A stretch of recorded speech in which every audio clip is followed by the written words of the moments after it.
Bien, trataré ahora cuando Sí, empecemos en los no 20 me queda minutos. nadie más en espera, pero alguna persona falta, pero no está todavía conectada.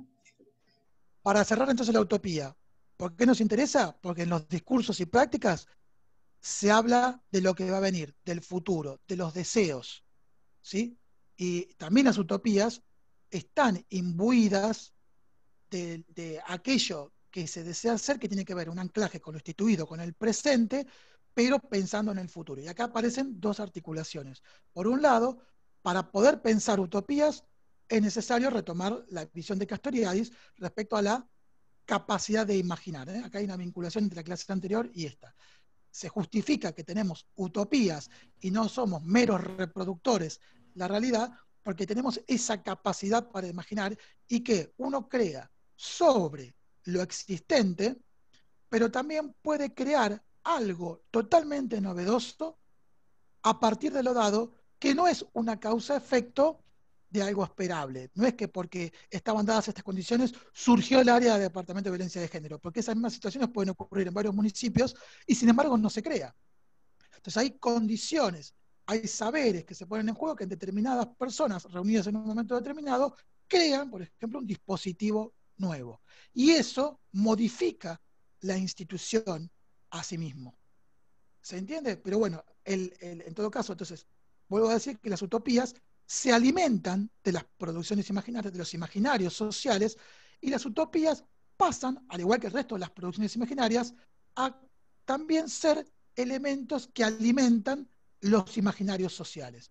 Entonces, lo que es una utopía en un momento, la creación de algo, en la actualidad puede ser una realidad instituida, plasmada en leyes. Por ejemplo, también mencionamos a la mañana, como venimos mencionando siempre, matrimonio igualitario. ¿Sí? Esto no quiere decir que no existieran uniones civiles entre personas del mismo sexo. Sin embargo, la ley que va detrás, aquello que ha ido para favorecer derechos, que pasaba cuando alguien moría, con la herencia, el reconocimiento y un montón de otros factores, se necesitó lo que 20 años atrás, o 30 o 40, hubiera sido descabellado pensar para muchos sectores, que exista el matrimonio reconocido por un Estado entre personas del mismo sexo. Esto, a partir de ahora, que es una realidad, más allá de que siempre existan disputas, aunque la ley ya exista, habrá gente que por sus creencias dirá que es una aberración, algunos dirán que es libertinaje, algunos dirán que es una degradación. Esos discursos existen permanentemente. Pero también ahora, esta producción imaginaria plasmada en lo instituido, y era lo que era una utopía hasta hace pocos meses, es una realidad que ahora va a permitir seguramente otros avances y que no puedan haber sido pensados si estos aspectos no existían antes, pero no porque fueran etapas, no porque a partir de instituir nuevos instituciones, pero también imaginarios, se podrán avanzar en otros aspectos que por ahí no se pueden haber avanzado si esto no se destrababa, si no se pensaba que dos personas del mismo sexo, o por ahí más de dos personas, va a llegar por ahí matrimonios de tres. Ronaldinho en Brasil está casado con dos mujeres, por ejemplo. Entonces, bueno, esto abre a la posibilidad también legítima que va a ser, dicho, ¿cómo van a hacer que tres personas compartan? ¿Cómo van a hacer con la herencia? Bueno, habrá que pensar y deconstruir lo que supone una familia, ¿no? Seguir deconstruyendo lo que supone hacer familia. Y seguramente con el tiempo, las utopías, y seguramente con disputas, luchas, peleas, discursos religiosos, discursos sociales, discursos legales, habrá gente a favor y en contra de que algún día las formas de matrimonio tendrán que ser tan diversas como la diversidad de relaciones que hay. ¿Sí? Pero hoy eso puede ser pensable porque se instituyó un matrimonio igualitario, por ejemplo. ¿Se entiende? Entonces, quiere decir que estas utopías viables, concretas, empiezan a formar parte ahora de los imaginarios sociales. A nuestros niños, niñas, ya no les va a sorprender para nada, forma parte de la cotidianidad que dos personas decidan casarse o vivir juntos y sean del mismo sexo, por ejemplo. O travesti, o transexual, pansexual, o la elección o la identificación de género que cada persona tenga. Entonces, esto también tiene que ver con, vuelvo a decir, con que sea el anclaje y lo creativo. Por eso la función utópica es la que dice Galeano al final, sirve para caminar. La función utópica es ese aspecto de la utopía que sirve para permanentemente ir para adelante, pensando en el futuro. Obvio que también puede haber, no es que no hay una cuestión de valoración, no necesariamente esto produzca salud, bienestar, puede haber sociedades que implementan utopías concretas y vayan hacia la destrucción, y que mi utopía sea conquistar el mundo y avance sobre otros pueblos. Esto, quitémonos la valoración, ¿sí? Tiene que ver con cómo se planta un proyecto. Después las valoraciones las dan cada una de las sociedades en función de los imaginarios de lo que creen que debe ser una sociedad, ¿sí?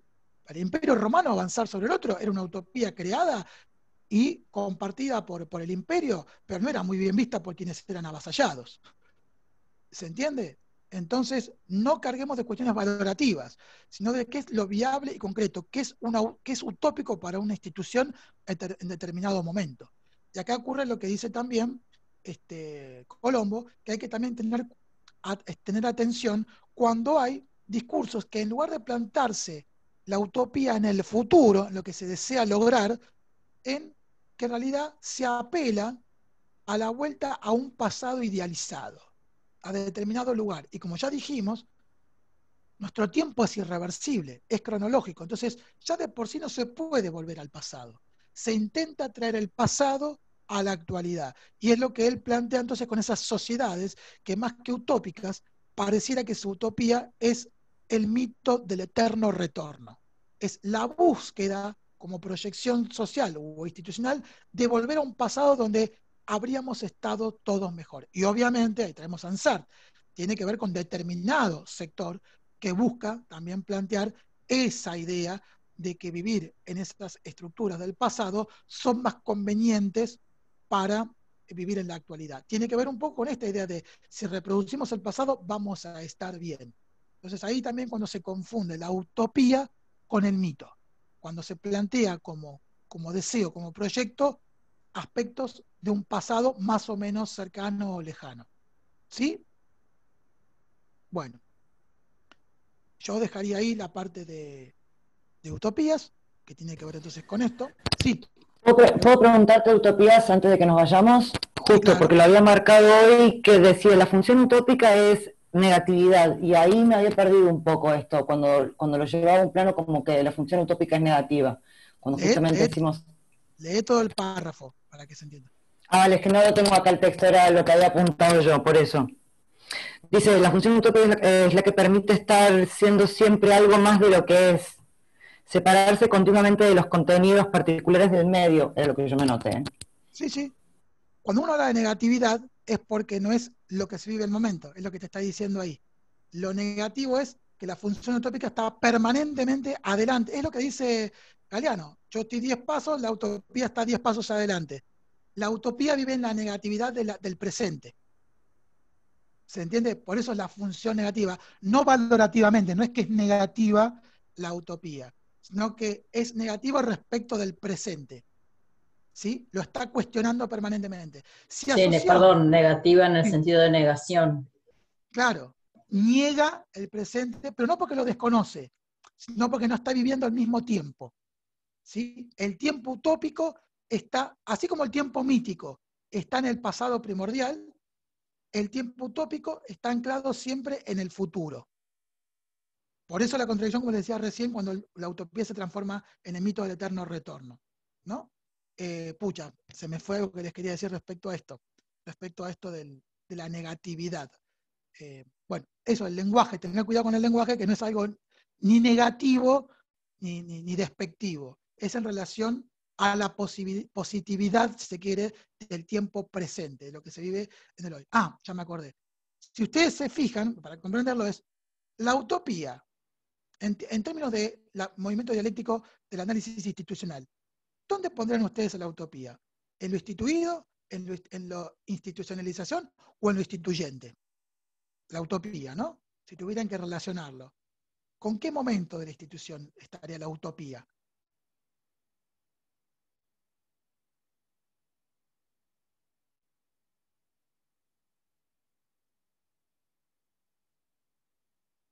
Ahora pueden abrir micrófonos. es relativamente simple. Si lo instituyente es el movimiento, la transformación, lo utópico podría estar vinculado a aquellos movimientos instituyentes. Lo mítico está mucho más anclado en lo instituido, ¿sí? En lo que se quiere sostener, ¿sí? Digo para que también vayan vinculándolo la coherencia. Entonces, cuando en general, y esto va para cuando hablemos de las consignas, una misma frase podrá ser leída en términos de instituyente, pero también puede ser una formación originaria como algo utópico, algo que se desea transformar, ¿sí? Entonces, depende de qué autor lo vean y desde qué polo lo vean, uno puede ir dando cuenta de distintos conceptos que pueden plantear los autores que luego, que no es lo que le pedimos, pero luego, en un análisis interpretativo, uno puede articular cuánto de utópico se da en un movimiento instituyente de una institución que viene a cuestionar la creación, etcétera, los imaginarios del momento, respecto a las prácticas. Bueno, uno podrá utilizar determinados autores, pero por ahí una misma frase puede ser vista o analizada por autores desde diferentes lugares y después podrá ser complementario. Por eso les quería llevar a este juego. No son sinónimos, pero se articula, ¿sí? Sería muy raro decir lo instituido es lo utópico. Bueno, tendría que decir, entonces quizás es porque está más ligado al mito del eterno retorno. Ahí, por ahí. ¿Sí? Bueno, para ir cerrando rápidamente, dos autores que no van a tener en el parcial directamente, pero que sí los pueden incluir en la columna, o perdón, en la segunda consigna, cuando ustedes vean desde qué autor creen que podrían abordar la noticia que ustedes elijan, que son El espacio institucional de Malfé y El poder de los imaginarios de Enrique Marí. Rápidamente, el término de Marí en cuanto a poder imaginario social viene a agregar a lo que vinimos viendo, siempre en los términos del poder más clásico, más sociológico, más crosseriano, también de Foucault. ¿Se acuerdan cuando hablábamos que había un poder que corría, que circulaba, pero que también tenía disciplinamiento, sanciones, castigos, y que se usaba la fuerza, la violencia también para sostenerlo? Esas son las dos primeras, si quieren, columnas en las que Enrique Marí dice, perfecto, sí, el poder se basa en la fuerza, o en última instancia, en el ejercicio de la fuerza, sobre todo por parte de los estados, pero puede ser también en las instituciones, con la amenaza de sanciones, pero también hay un discurso de qué es lo ordenado, ¿no? Basado en la legislación, en las leyes, qué es lo consensuado, cuáles son las normas para trabajar, que más o menos uno consensúa para poder llevar a cabo una tarea, ¿no? Lo permitido, lo prohibido, sea explícito o implícito. Eso más o menos es el poder sociológico más o menos que vienen trayendo todos los autores, de que tienen esa línea de sometedor sometido, el uso de la fuerza, la lucha, etc. Más crosseriano. Él agrega entonces los imaginarios sociales. Y él va a decir que no basta para sostener el poder estos dos primeros aspectos. Necesita, sí o sí, de sentido del orden de lo simbólico, ¿no? Entonces, por eso también tendrá que ser utilización de emblemas, colores, relatos, discursos, uniformes, llegado el caso, ¿no? O sea que lo que él va a decir de alguna manera es que los tres aspectos de este dispositivo, como le llama él, están permanentemente en articulación. Depende del contenido, del contexto histórico de determinado momento, quien detenta el poder se moverá más por los imaginarios que por el discurso del orden. Cuando empieza a fallar algo, empieza a haber nuevos disputas de sentidos, quizás va a aparecer el discurso del orden, qué es lo acordado, qué es lo que tiene que llevarse a cabo en esta institución para que continúe como está y no se vaya y se desfase. Y si eso también falla, es donde aparece la fuerza legitimada de la institución, con la sanción, con la expulsión, con el disciplinamiento. Lo que él va a decir es que una no se puede sostener sin la otra, pero de acuerdo al contexto específico de cada momento singular, una va a priorizar sobre las otras, ¿sí? En algunos casos van a ver cómo se apela más a lo simbólico, y hoy trabajamos este ejemplo. Tanto la dictadura, la última dictadura, como la revolución, podían en todo caso traer el mismo símbolo que era San Martín. Sin embargo, cada uno los resignificaba, en términos de Ansart, de acuerdo a lo que creía que esa persona, en tanto emblema, significaba para la libertad. Entonces, para Videla era signo de orden, de pulcritud, de autoridad, de héroe, ¿no? Y también por ahí la figura de héroe era reivindicada por la mal llamada subversión, en tanto como calificativo, pero sí aquellos que venían a modificar el orden, y pueden destacar aspectos como el valor, la independencia, la imaginación, la creatividad, la diversidad, y ambos puestos en la misma persona, ¿sí? Entonces, quiere decir que depende también qué emblemas se utilicen y cuáles son los emblemas que se le adjudiquen, tendrá más peso también por qué el discurso del orden se lleva a cabo y por qué el uso de la fuerza se lleva a cabo o no se lleva a cabo en determinado momento. Entonces, Videla, apelando a esos aspectos, va a ejercer el terror de Estado, digamos, aunque ellos no lo llamaban terror de Estado, no, fíjense esto, ¿no? Proceso de reorganización nacional, y el otro era terrorismo de Estado. Pero ellos se autodenominaban con este nombre y ejercían determinado poder legitimado en función de venir a ordenar lo que estaba desordenado. Inclusive a través de la mentira, ¿no? El desaparecido no existe, es un ente, es un abstracto, algo que no está, no existe, ¿no? Con el cinismo, ¿no? Incluido, pero con un mensaje claro. El terror, justamente el mencionar que no se desaparecía, era un mensaje de terror, porque las desapariciones existían. ¿Quién nos hacía desaparecer? Y eso también es un mensaje simbólico, porque estaba puesto en el silencio del discurso, pero operaba en la realidad. Y determinados medios, como puede ser el discurso del orden, venía a decir cómo era esa realidad, ocultando algunas, como diría Ansar, ocultando algunas cosas y otros aspectos. Y esto es lo que Marí también trae, entonces, de qué emblemas se utilizaban, qué canciones se utilizaban, por qué determinados artistas eran puestos y por qué otros artistas no eran puestos en la dictadura, y por qué ciertos artistas eran reivindicados por los polos opuestos a este autoritarismo. ¿Se entiende? Entonces Marí dice que a este aspecto del poder es necesario incluirlo también aquello que le brinda sentido y que tiene que ver con los imaginarios sociales. ¿Sí?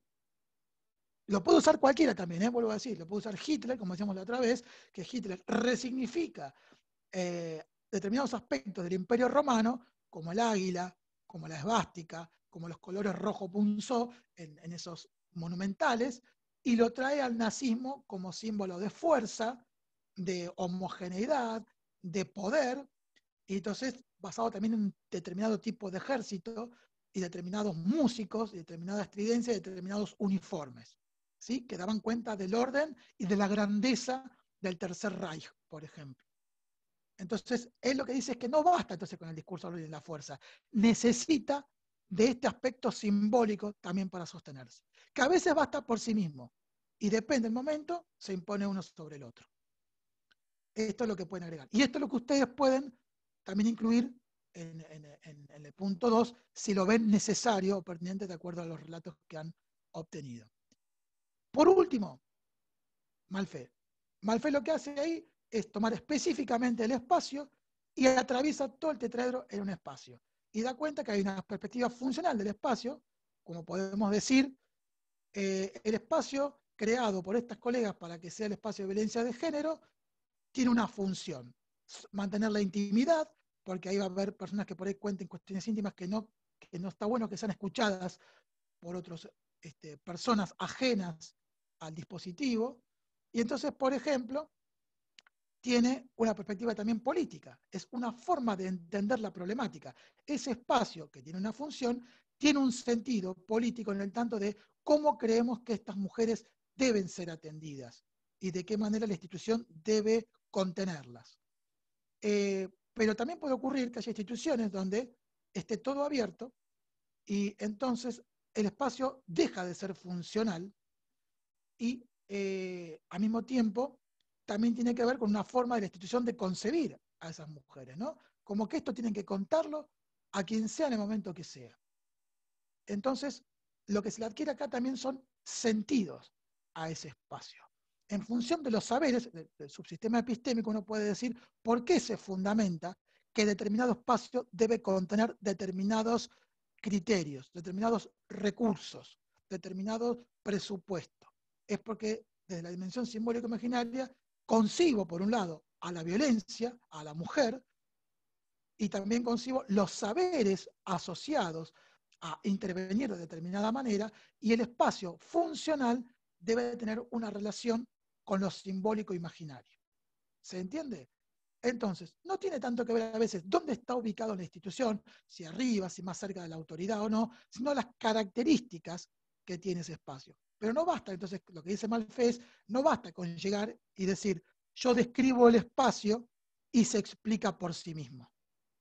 Los espacios tienen un sentido también en función de cómo están construidos, para qué están construidos y quiénes son los que llevan a cabo ahí su tarea, cuál es la significación que le dan. Así también cuando uno se queja del espacio, porque le parece afuncional a los términos de lo que debe ser la práctica de intervención en determinado momento. ¿Sí? Al mismo tiempo, por ejemplo, puede ocurrir que si el espacio existía ya en la institución y estas colegas de violencia de género, que atienden violencia de género, lo lograron poseer, que se los brinde, por ahí signifique una disputa con otro espacio. No, nosotros queríamos, si fuera una defensoría, ¿no? Por ejemplo, esos espacios para el área de jurídica, porque ahí, acá es una defensoría, acá lo que más importa es la gente a lo que viene es que se ejerzan sus derechos, a la cuestión judicial, y resulta que ahora lo tiene el área social, y nosotros no tenemos un espacio propio. Bueno, quizás lo que está dando ahí es, fíjense en primera instancia, cómo esa área jurídica se representa lo que significa el área social, ¿no? Como una instancia de segundo grado respecto a la jurídica de una defensoría. Entonces, primero el área jurídica, después el área social. Entonces se explica la disputa de un espacio, por ejemplo, que sería la politización de un espacio, a partir de las representaciones que tiene un área sobre otra. Por ahí el área social dice, no, en realidad nosotros no queremos ni más ni menos que el área jurídica, simplemente que justificamos que necesitamos tener un espacio íntimo para las cosas que se van a trabajar allí. Y no se mete con la formación o la jerarquía o no de determinada disciplina dentro del área. Pero entonces, ¿qué quiere decir esto? No solamente que se están peleando por un lugar, sino que las disputas, lo que se llama la dispolitización del espacio, ahí también en términos de disputa, de poder, de sentidos, lo que también nos está hablando es de cómo son representadas las disciplinas y profesiones en ese espacio. El espacio en esta disputa pasa a ser un analizador. A partir de ese espacio, lo no dicho es que acá hay, parecieran las representaciones vinculadas a la disciplina superiores e inferiores. Hay disciplinas que parecería que tienen una prioridad para trabajar la temática de otras, que son más subsidiarias, más asistenciales, más anexas. Entonces, fíjense la importancia que trae Malfé, es que todo espacio está cargado de sentidos y de disputas. Entonces, por ahí ustedes, cuando vean sus noticias, si bien este texto no está en la consigna, también puedan serles útil para ver qué ocurre con el espacio de trabajo, ¿no? Y como también va a decir Malfé, hay siempre una cobertura fantasmática de todo espacio, las fantasías asociadas a esos espacios. Y puede haber lugares que sean considerados como sagrados y otros como malditos, va a decir. Por ejemplo, les voy a traer un ejemplo de una entrevista. Ocurrió que en una institución un trabajador se suicida en el espacio de trabajo. Bueno, ese espacio para esa comunidad de trabajadores adquiere todo un sentido. Cada uno le puede dar distintos sentidos. El lugar donde se suicidó Luis, pongo un nombre genérico, no es Luis. El lugar donde la gente decide matarse. Entonces, cuando uno, che, vas a hacer la entrevista ahí, ese lugar tiene una carga energética, ¿viste? Algunos dicen. Bueno, porque hay personas que le adjudican sentidos, puede ser por tristeza, puede ser por bronca, porque también puede ser esta persona se suicidó porque nadie estuvo, la institución no estuvo atento a él. Y entonces por ahí, con el tiempo, ese lugar empieza a vaciarse, ¿no? Como que nadie quiere tomarlo. Cuando viene el institucionalista, por ahí dice, pero escucha, este espacio está cerca acá, es de fácil acceso, es interesante porque tiene luz para trabajar. ¿Por qué nadie lo quiere? ¿Por qué nadie lo registra? Y es posible que en la historia institucional ese lugar esté asociado a la muerte, ¿no? Entonces nadie quiere ir a ese espacio, nadie lo toma como un espacio. Bueno, habrá que hacer un trabajo de reconversión del sentido para que ese espacio pueda ser incorporado a la funcionalidad de una institución. Por eso es importante siempre indagar en la historia de la institución. A veces esto no se accede de entrada. Hablar de un suicidio no siempre es fácil. ¿Pero por qué? Porque aparte retrotrae a la tristeza por ahí del propio grupo. Hablar de ese suicidio es hablar de algo que todavía no se modificó en la institución. Le costó la vida a alguien, pero esto no cambió en nada. Nos puede tocar a cualquiera de nosotros. Entonces ese lugar tiene una carga fantasmática, es que nos trae, por ejemplo, a que cualquiera de nosotros, si esto sigue así, puede suicidarse, como le pasó a Luis. ¿Se entiende? Por eso Malfe trae que muchas veces hay espacios que son registrados o no, o son queridos, quieren ser obtenidos, porque significa poder. Estar en este lugar, estar cerca de la autoridad, y ser vista de la autoridad es como que nosotros logramos imponernos y tener un prestigio dentro de la institución solamente por el espacio que ocupamos. Esto es lo que trae Malfe cuando habla de la utilización, politización y semitización del espacio. La diversidad de sentidos que se le pueden adjudicar, y depende de dónde esté anclada la situación, puede tener que ver más con la disputa por el espacio, por lo funcional o disfuncional de ese espacio, de acuerdo a el trabajo que se lleva a cabo allí, o a los sentidos que se le da a determinado espacio, o a partir del espacio de qué realmente es lo que estamos hablando ahí. ¿Es del espacio de lo que hablamos, o estamos hablando de la disciplina, o estamos hablando de personas que acá creemos que no deben estar, o de una formación que debería ser adquirida? ¿Sí? Entonces, este texto lo pueden utilizar también para la consigna 2, si les es pertinente. Bueno, yo aquí termino y estaría bueno con Erika y Nuria si tienen despejar alguna duda más de las que hemos contestado en el foro, o también Erika y Nuria si quieren aclarar algo puntual más para que consideren en las respuestas. Sí, yo antes de que por ahí ellos formulen alguna duda que tengan, les queríamos hacer un comentario que a la mañana también trabajamos. ¿Querés sacar la pantalla, Ger? Sí, perdón. No sé, veo las caritas. Ahí. Justo por un comentario que hizo un estudiante de a la mañana, que ella decía, bueno, porque estuve leyendo la consigna y la noticia que elegí, qué sé yo, y encontré el polo de la carátesis y no encontré el polo de la semiosis. Bueno, dos cosas, ¿no? Que alguien lo había preguntado en uno de los foros, no me acuerdo si este turno o el otro.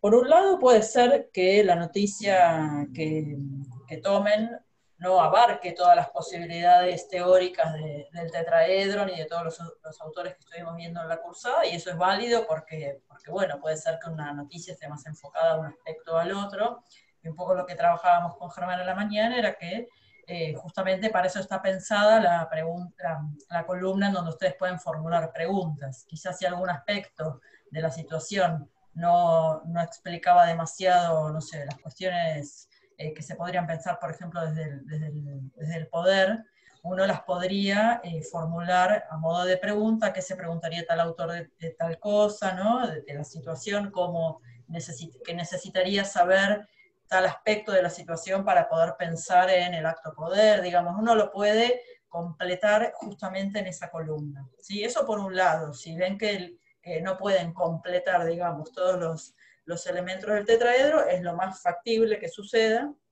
y para eso está esa otra columna, ¿sí? Eso por un lado. Por otro lado, tengan cuidado con las enunciaciones, ¿no? Justamente esta chica a la mañana decía, bueno, no encontré todos los polos.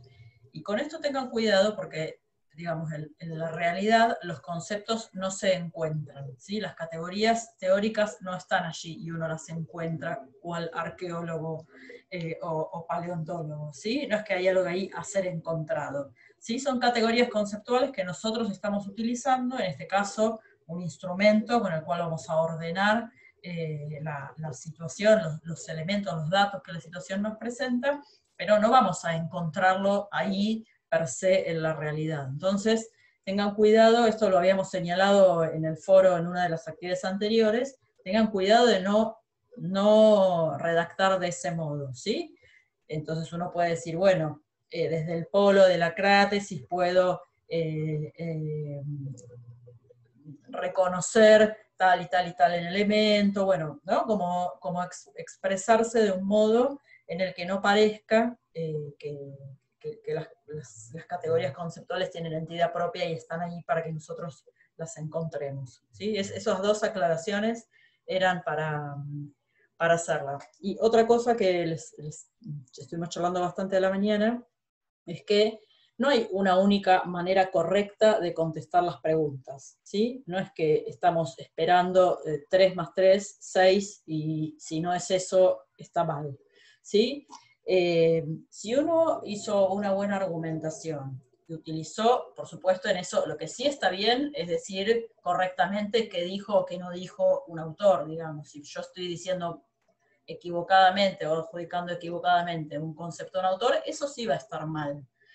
O si yo entendí mal un concepto, eso sí va a estar mal. Lo que no está ni bien ni mal es el modo en el que yo encaro la respuesta a la pregunta, ¿sí? Mientras yo la justifique bien, la argumente bien, sea completa la respuesta a lo que les estamos preguntando, y esté bien organizada y bien justificada, como ustedes la quieran encarar, a lo que ustedes le quieran dar prioridad y demás, va a estar correcto. Siempre que esté la respuesta a lo que le preguntamos originalmente y que obviamente no haya usos erróneos de los conceptos. Pero no hay una única respuesta correcta, ¿sí? Va a haber suficientes respuestas correctas como estudiantes si eso está bien organizado y bien argumentado, ¿sí? Eso era otra cosa que les queríamos decir. Y por ahora creo que nada más. Perdón, Erika, sobre todo esto va a ser en la consigna 2, que es la de mayor Ujú. creatividad para Ujú. ustedes. Hoy dábamos el ejemplo de la mañana, por ejemplo. Si diera la casualidad que dos eligieron sin querer la misma noticia y se puede che, yo puse esto, uy, no, yo no puse esa pregunta. Cada una verá cuál es su interés, a qué le presta atención, y por ahí cuando uno quiere hacer formulación de nuevas preguntas, sean distintas las preguntas, todas pertinentes, no es que tienen que llegar a la misma conclusión, ¿no? No digo que busquen noticias iguales, pero pudiese ocurrir y no se asusten por eso. El tema, como dice Erika, el término es si estuvo fundamentado, argumentado, porque aparte no tienen todo el tiempo del mundo ni la cantidad para desarrollar todas las aristas posibles. Y ahí también se juegan los intereses e ideas que ustedes tienen a la hora de fundamentar. Una cosa que también dijimos a la mañana es que en ese cuadro, en el de las preguntas, pueden, si quieren aclarar, si quieren, si les es más fácil, decir, bueno, yo creo que a partir del texto de Espacio Institucional de Malfe, yo creo que podría hacer estas preguntas. Si quieren así, lo pueden aclarar. Si lo quieren hacer más indirecto y hacer toda una guía de preguntas, no hay problema tampoco. Pero si a ustedes les sirve, lo pueden aclarar. Otra cuestión también es, no sé si apareció en el foro este o de la mañana o de la tarde, era si pueden utilizar un mismo fragmento para distintos polos y subsistemas. Obviamente, porque es el ABC del tetraedro. Puede ser que una misma frase, como recién decíamos, una misma frase la pueda analizar desde el polo de, no analizar, organizar desde el polo de poder y plantear, creo que sería pertinente la perspectiva de Crozier para esto, y la misma frase les es útil para analizar la relación poder imaginarios sociales que propone Marie. ¿Sí? Entonces no crean que está errado eso. Siempre es justificar. De hecho, lo que ustedes se van a ir dando cuenta de que hay articulación entre la coherencia de cómo plantea el polo la relación y cómo después uno interpretaría. Así que puede haber nuevos relatos o puede haber relatos similares o los mismos. Y también, si es importante a la hora de, cuando tomen la noticia, sí es importante que ustedes puedan dar cuenta en ese cuadro, cuando eligen los relatos, es quién está manifestando eso, ¿no? Si eso lo manifiesta la nota, si lo dice, porque puedo poner todo, ¿esto lo pone el poder? Sí, ponerlo en el poder, pero ¿quién lo dijo? Si el trabajador o trabajadora entrevistado, si el que firma la nota, eso también es interesante para no confundir, por ahí hay contradicciones, por ahí no están diciendo lo mismo, o por ahí, bueno, hay una especie de tomar la idea de quién hizo el trabajador entrevistado y el periodista le sigue el hilamiento. Pero por las dudas, siempre ustedes aclaren quién está manifestando ese textual o esa idea. ¿Sí? Profe, el tema de las citas, yo por ejemplo, ¿no? Estaba haciendo una pregunta, respondiendo una pregunta. Si saco cosas textuales de alguno de los libros, ¿tengo que, o sea, citar el nombre del autor del texto o no? Si toman... O sea, para armar la pregunta, la respuesta, perdón. Germán, discúlpame que te interrumpa primero.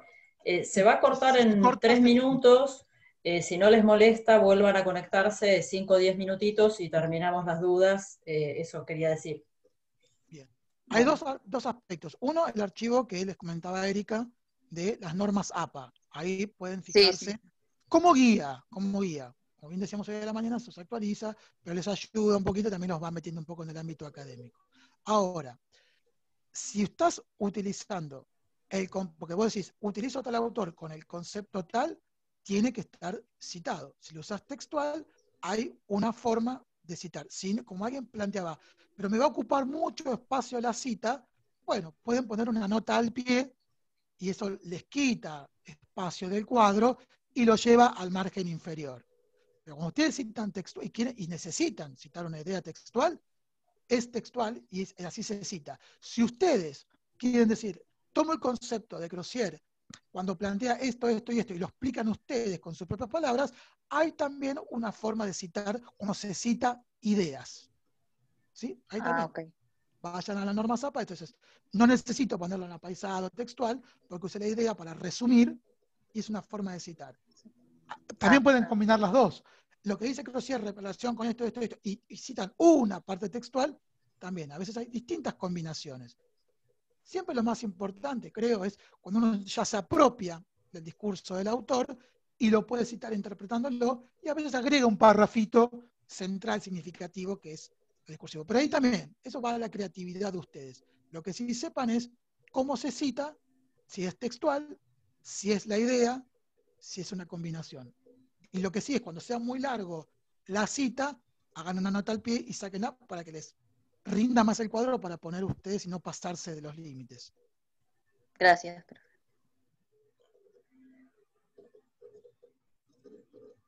Otra cosa importante, sí. No, Sí. para recordarles, por las dudas, si no se acuerdan, es que el martes que viene no hay clase por Zoom, ¿sí?